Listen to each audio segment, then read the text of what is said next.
Welcome to the North Carolina High School Athletic Association's preseason video series. My name is Q Tucker, and I am the Commissioner of the NCHSAA. We have developed a series of 3 videos that address student-athlete eligibility for participation in high school athletics, as well as to review and discuss regulations and requirements for our member schools when conducting athletic programs. It is a requirement that every coach and athletic director view all 3 videos prior to the start of each of the 3 sports seasons. It is highly recommended that student athletes, as well as their parents, also be included in the viewing of this video series. The entire series is available online at www.nchsaa.org/eligibility. In this first video, we will talk about student-athlete eligibility and look at participation rules and regulations. Thank you for watching. The mission of the NCHSAA is to provide governance and leadership for interscholastic athletic programs that support and enrich the educational experience of students. The vision of the NCHSAA is to be the national model for developing and inspiring greatness through interscholastic athletic experiences.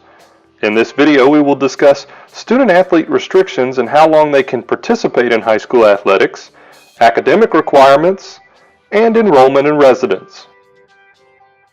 The following are the restrictions for participating in an NCHSAA-sanctioned sport. A student cannot be approved for any athletic contest if his or her 19th birthday is on or before August 31st of the current year.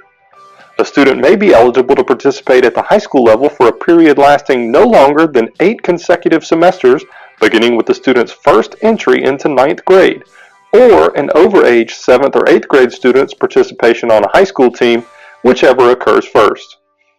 No student may participate at the high school level for more than 4 seasons in a sport, 1 season per year.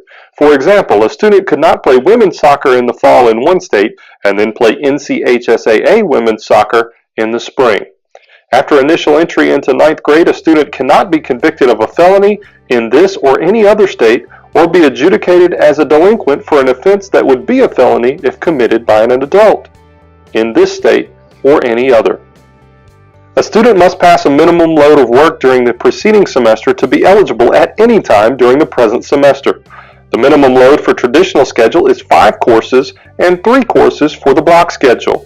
The semester is normally considered half of the academic year. All students must meet the local promotion standards set by the local education agency, also known as LEA, and/or the local school. A student not eligible at the beginning of the semester is not eligible at any time during the semester.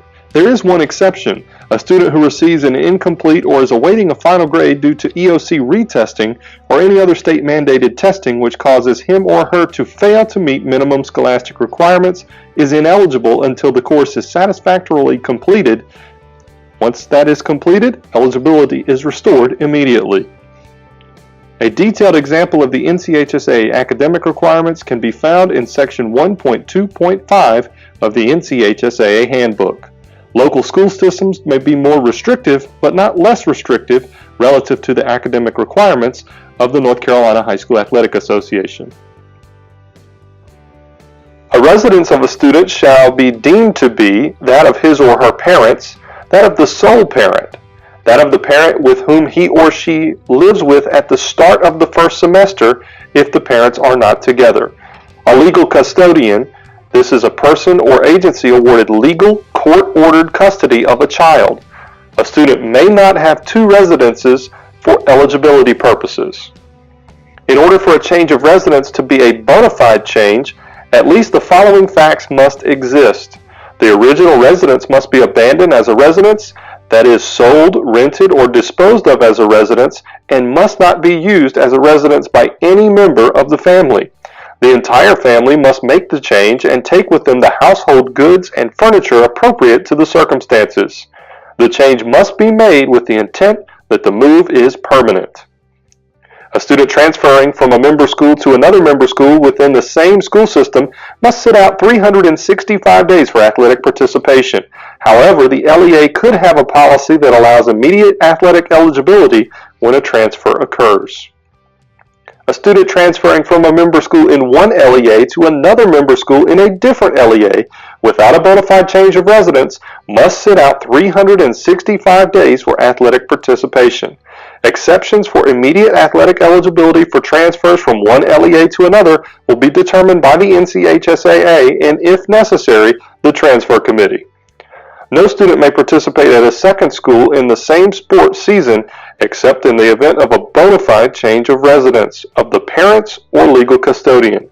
A change of schools must be contemporaneous with the change of residence. In other words, enrollment in the school occurs at the time of the move. Falsification of information in terms of eligibility will result in the student-athlete being declared ineligible for a period of 365 days from the point of notification to the NCHSAA. Take-home points from Video 1 are student-athlete restrictions and academic requirements for participating in high school sports, also an understanding of enrollment, attendance, and students' dwelling specifications.